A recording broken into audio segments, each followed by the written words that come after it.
Bonjour à toutes et tous, ceci est la première des deux capsules consacrées au cours du 19 mars, au cours de la spécialité physique-chimie du jeudi 19 mars. Dans cette première capsule, on va corriger les exercices que vous aviez à faire, enfin, les exercices en rapport avec le chapitre 10. Dans la deuxième capsule, on corrigera l'activité sur les savons et on bouclera le chapitre 11 en partie court et on démarrera un tout petit peu le chapitre 12. Donc première capsule consacrée à la correction des exercices du chapitre 10. On commence par les QCM. Donc on vous demandait le bon schéma de Lewis pour la molécule d'eau. Attention, hein, pour la molécule, enfin pour toutes les molécules d'ailleurs, les atomes doivent être entourés de 4 doublets, qui soient liants ou non liants, pour suivre la règle de l'octet. Tous, sauf l'hydrogène qui suit la règle du duel et qui n'est entouré que d'un seul doublet. Donc là, A et B c'était faux, mais C ça convenait puisque l'oxygène avait 4 doublets autour de lui et l'hydrogène un doublet. Même question pour, enfin, même chose pour la deuxième question, c'est chlorure d'hydrogène. Là encore, seule la réponse C convenait, puisque le chlore était entouré de 4 doublets, 3 non liants, 1 liant. L'hydrogène, un seul doublet. L'ion H+, question 3, possède lacune électronique, puisque l'atome d'hydrogène a un proton, donc un électron. L'ion H+, il n'en a aucun, donc il lui manque 2 électrons pour suivre la règle du duet. Comme il lui manque 2 électrons, il a une lacune électronique. Je rappelle que la lacune électronique, c'est un peu le contraire du doublet d'électrons. Du doublet non liant, par exemple, c'est deux électrons qui sont localisés sur, enfin, une paire d'électrons localisés sur un atome. La lacune électronique, c'est une paire d'électrons qui manque, qui est localisée sur un atome. Donc possède une lacune électronique, donc deux électrons qui manquent. Il ne respecte pas la règle du duet. Donc la réponse A. Alors, il ne correspond pas vraiment au schéma de Lewis suivant, puisqu'en fait, il faudrait en plus ici qu'on ait la lacune. Donc la lacune, vous vous souvenez, c'est un rectangle vide hein, sur l'atome d'hydrogène. Donc là, ça colle pas.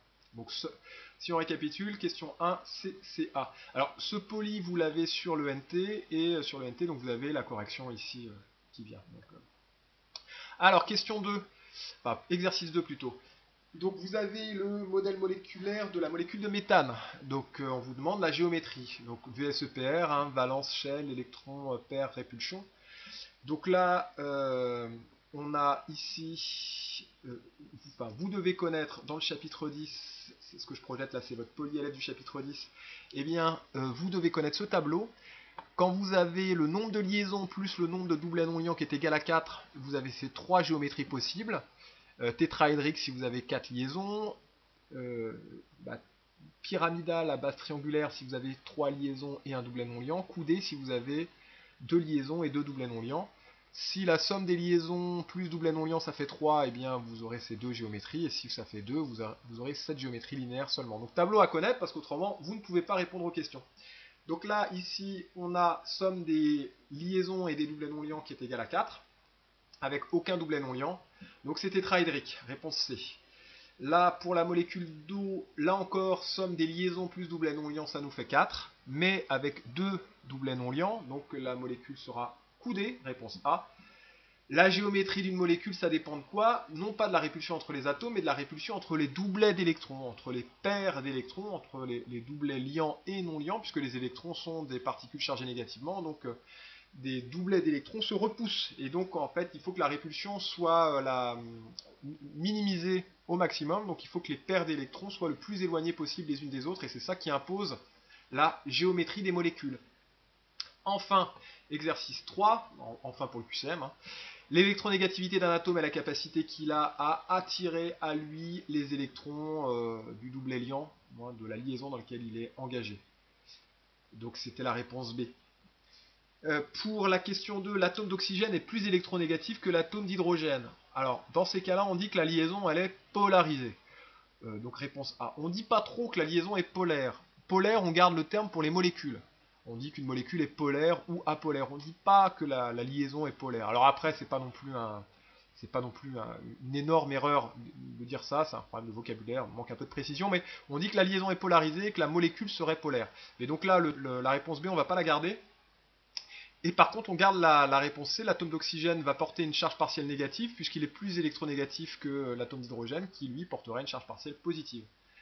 Pour qu'une molécule soit polaire, il faut que la position moyenne des charges plus et la position moyenne des charges moins, des charges partielles plus et des charges partielles moins plutôt, ne soient pas confondus. Alors là pareil, souvenez-vous, polyélève, je reprojette votre polyélève. Ici, dans le cas du dioxyde de carbone, on a deux liaisons polarisées, puisque l'oxygène est plus électronégatif que le carbone, mais la position moyenne des charges partielles moins, la position moyenne, ça va être sur le carbone, et la position moyenne des charges partielles plus, c'est aussi sur le carbone. Donc les deux positions moyennes sont confondues, la molécule est apolaire pour la molécule d'eau, la position moyenne des charges partielles moins, c'est l'oxygène. L'oxygène est plus électronégatif que l'hydrogène, donc il est delta moins et l'hydrogène est delta plus. C'est un plus là, ça se voit pas bien, mais c'est un plus. La position moyenne des charges partielles positives, elle est ici. Les deux positions moyennes des charges partielles négatives et positives ne sont pas confondues. La molécule est polaire. Position moyenne confondue, apolaire. Position moyenne pas confondue, polaire. Ça aussi, c'est à connaître pour répondre aux questions. Donc là, on gardait la réponse C. Et donc là, vous avez la correction. Vous regarderez ça sur le polyélève. Exercice 12. Représentation de Lewis des molécules d'eau, dioxyde de carbone et méthane. Alors, pour écrire une représentation de Lewis des molécules, il faut commencer, je reviens sur le polyélève, par savoir écrire les représentations de Lewis des atomes. Donc la règle, enfin il y en a plusieurs, il y a plusieurs méthodes possibles. La plus simple a priori, c'est de savoir que en fait jusqu'à 4 électrons, eh bien, on les met autour des atomes. À partir du cinquième, le cinquième se lie à un électron déjà présent. Donc par exemple ici pour l'azote, on en a 5. Donc le cinquième va se lier à un électron déjà présent pour faire un doublet non liant. Et donc on a 3 électrons ici. Et si on en a 6 comme pour l'oxygène, eh bien on aurait 2 doublets non liants et 2 électrons célibataires. Et si on en a 7 comme pour le chlore, 3 doublets non liants et un électron célibataire. Donc 1 pour l'hydrogène, 1, 2, 3, 4 pour le carbone. Quand on dépasse 4, quand on arrive à 5 ici, eh bien le cinquième se met à côté comme ça, et puis clac, ça nous fait un doublet non liant, et donc 3 électrons célibataires. Le sixième, comme pour l'oxygène, un deuxième doublet non liant, 2 électrons célibataires, et le chlore, vous l'avez compris, 3 doublets non liants, et un électron célibataire. Et après, pour avoir le modèle de Lewis des molécules, eh bien c'est très simple, on les associe. Par exemple, CH4, eh bien, une liaison ici, donc on aura 4 hydrogènes, un carbone, donc chaque hydrogène va se lier avec un des carbones, donc on aura un doublet liant entre ces électrons célibataires. Pour la molécule d'eau, donc H2O, eh bien, une liaison entre l'électron ici et là, et pareil ici. Et pour le dioxyde de carbone, je crois qu'il est là, voilà, on a 2 liaisons ici et 2 liaisons là. Voilà, donc le dioxyde de carbone. Donc vous aviez ça sur l'exercice. Donc ce que vous devez être, il faut évidemment pour avoir le modèle de les atomes, commencer par la configuration électronique des atomes, pour savoir combien on a d'électrons sur la couche de valence, la couche externe, et du coup combien de points ou de doublets non liants, de points, c'est-à-dire d'électrons célibataires ou de doublets non liants on place. Si vous ne savez pas faire ça, vous n'aurez pas le modèle de Lewis des atomes, et si vous n'avez pas le modèle de Lewis des atomes, vous n'aurez pas le modèle de Lewis des molécules. Donc bon, ça il faut savoir le faire, vous allez voir que ces exercices on va le faire plein de fois. Donc, impératif. L'acide hypochloreux, première question. Donc, je reviens ici, hein, ça on l'avait vu. Donc, première question, modèle de Lewis de la molécule, puis géométrie. Donc, pour le modèle de Lewis, eh bien, comme tout à l'heure, on commence par la configuration électronique des 3 atomes, hydrogène, oxygène, chlore. Donc, on en déduit le nombre d'électrons de valence. 1 pour l'hydrogène, donc H avec un électron célibataire. 6 pour l'oxygène, donc O avec 6 électrons autour de lui, ce qui va nous faire 2 électrons célibataires et 2 doublets non liants. Et pour le chlore, eh bien, on termine par 3s2, 3p5, donc 7 électrons sur la couche de valence, ce qui va nous faire 3 doublets non liants et 1 électron célibataire. Donc, l'oxygène a 2 électrons célibataires, un qui va lui permettre de faire une liaison avec l'hydrogène et un qui va lui permettre de faire une liaison avec le chlore. Si on regarde, comme pour les molécules précédentes, elles suivent toute la règle du duet ou de l'octet. L'atome d'hydrogène suit la règle du duet, l'atome d'oxygène et de chlore suivent la règle de l'octet. 4 doublets et 1 doublet autour de l'hydrogène. Pour la géométrie autour de l'oxygène, eh bien on a une géométrie coudée, puisque la somme du nombre de liaisons plus des doublets non liants, ça nous fait 4, mais avec 2 doublets non liants, donc géométrie coudée. On peut remarquer, mais c'est pas indispensable, que le chlore ayant beaucoup plus d'électrons que l'hydrogène, puisqu'on a ici 17 électrons pour le chlore et un seul pour l'hydrogène, la liaison OCl sera plus longue que la liaison OH. Bon, ça, c'est une remarque en passant. Alors, pour cette molécule, vous deviez repérer les liaisons polarisées. Alors, on va faire l'inverse, on va déjà identifier les liaisons non polarisées. Les liaisons sont non polarisées si la différence d'électronégativité entre les deux atomes est faible, hein, inférieure ou égale à 0,4. Donc là, on a 0,35 pour carbone-hydrogène, donc CH, ce ne sera pas polarisé. CC, c'est évidemment pas polarisé parce qu'on a une différence d'électronégativité qui est nulle, puisque c'est la même électronégativité. CMG, là on a une différence d'électronégativité importante, hein, supérieure à 1. Eh bien, la liaison sera polarisée.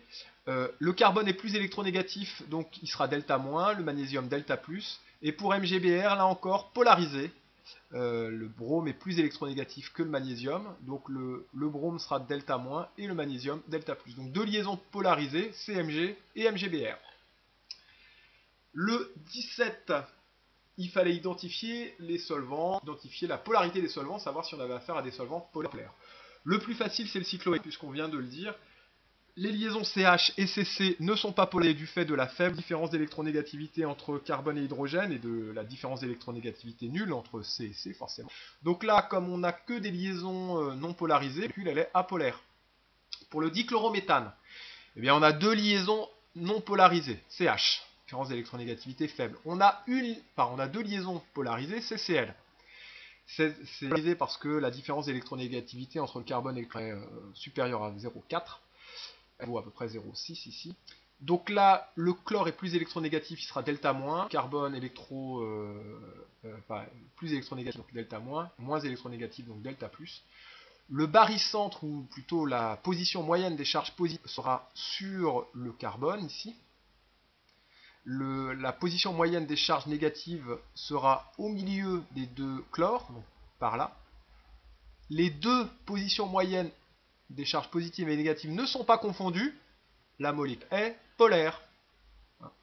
Voilà. C'est la définition d'une molécule polaire. Position moyenne des charges partielles positives et négatives ne sont pas confondues, c'est polaire. Bon, bah là c'est le cas. Alors, pour la molécule de noradrénaline, donc vous deviez faire la représentation de Lewis. Eh bien, donc là, grâce aux configurations électroniques des atomes, on sait que l'hydrogène aura un électron célibataire, le carbone 4, l'azote 5, donc ça veut dire un doublet non liant et 3 liaisons, 3 électrons célibataires. L'oxygène 6, 2 doublets non liants, 2 électrons célibataires. Donc, alors oui, il fallait aussi connaître la couleur des modèles moléculaires, savoir que rouge c'est oxygène, noir c'est carbone, blanc c'est hydrogène et bleu c'est azote. C'est le seul que vous avez à connaître. Donc là, en fait, vous faisiez bien attention à ce que chaque atome soit entouré de 4 doublets, hein, en faisant la somme des liants et des non-liants, pour qu'ils suivent la règle de l'octet, sauf l'hydrogène, qui, lui, n'est entouré que d'un seul doublet. Donc là, on mettait les deux doublets non liants autour de chaque atome d'oxygène, le doublet non liant autour de chaque atome d'azote, et pas de doublet non liant pour le carbone, puisqu'il a 4 doublets liants, et un doublet liant autour de chaque hydrogène. Alors, il fallait ensuite donner la géométrie autour de l'atome de carbone. Il valait mieux dire autour des atomes de carbone, puisqu'on a deux types d'atomes de carbone. Un atome de carbone tétraédrique ici et là, puisqu'on a 4 liaisons. Donc la somme des liaisons, c'est égal à 4. Et donc c'est tétraédrique, la géométrie est tétraédrique. Je rappelle ce tableau qui est à connaître, autrement on ne peut pas répondre à ces questions-là. Et là, enfin, pour la somme des liaisons ici, qu'elle soit simple ou double, c'est égal à 3. Là encore, sans connaissance de ce tableau, on ne peut pas répondre. Donc là, quand on a 3 liaisons, eh bien c'est triangulaire, parce que c'est lié à 3 atomes. Donc la molécule est triangulaire plane, comme ça. Donc on avait triangulaire plane pour tous ces carbones ici, et tétraédrique ici. Avant-dernier exercice pour cette capsule. Il fallait corriger cette copie d'élève. Donc la configuration électronique de l'atome de soufre, donc là vous avez le numéro atomique qui est forcément donné. 1s, 2s, 2p, 3s, 3p. Donc on a 6 électrons de valence puisqu'on a 6 électrons sur la couche 3. Pour on compare souvent le soufre à l'oxygène. Ils ont les mêmes propriétés chimiques. Bon, c'est barré, c'est pas complètement faux. On peut pas dire que ce soit les mêmes propriétés chimiques, mais c'est des propriétés chimiques qui sont assez proches. Pourquoi c'est assez proche? Parce qu'ils font partie de la même famille, puisqu'ils font partie de la même colonne de la classification périodique. Ils ont le même nombre d'électrons de valence. Donc ils sont dans la même colonne. Ensuite, on vous demandait la formule de Lewis du sulfure d'hydrogène. Alors, pour avoir la formule de Lewis, eh bien, configuration électronique. Donc pour le soufre, on aura 6 électrons sur la couche externe, comme pour l'oxygène, donc 2 doublets non liants, 2 électrons célibataires. Donc ça nous fera comme pour la molécule d'eau, en fait, hein, sauf qu'on remplace l'oxygène par un S. La géométrie, comme pour la molécule d'eau, c'est coudé, hein, puisqu'on a la somme des liaisons plus des doublets non liants qui est égale à 4, mais on a 2 doublets non liants, donc géométrie coudée. Dernier exercice pour cette capsule. CCl4, la structure de Lewis de cette molécule. On commence par la configuration électronique du carbone et du chlore. Donc 4 électrons de valence pour le carbone, donc un C avec 4 électrons célibataires autour. 7 électrons de valence pour le chlore, donc eh bien 3 doublets non liants et un électron célibataire. Et en fait, ça nous fait cette représentation de Lewis. La géométrie de cette molécule, eh bien, on a 4 liaisons autour de l'atome de carbone, donc tétraédrique. Les liaisons CCl sont-elles polarisées? La réponse est oui. On a une différence d'électronégativité qui est supérieure à 0,4. Donc le chlore est plus électronégatif, donc ça va faire 4 delta moins ici, et, enfin 1 delta moins pour chaque chlore, et puis 4 delta plus ici. Et curieusement, pas forcément curieusement, mais en tout cas, malgré le fait qu'on ait 4 liaisons polarisées, la molécule n'est pas polaire. Pourquoi? Eh bien parce que la position moyenne des charges partielles positives, c'est le carbone. Hein, elles sont toutes portées par le carbone. La position moyenne des charges partielles négatives, eh bien, ce sera aussi sur le carbone, du fait de la géométrie de la molécule. Et du coup, comme ces deux positions moyennes sont confondues, eh bien la molécule n'est pas polaire, elle est apolaire. Alors, le dernier exercice que vous aviez à faire pour aujourd'hui sera corrigé dans la deuxième capsule. A tout de suite.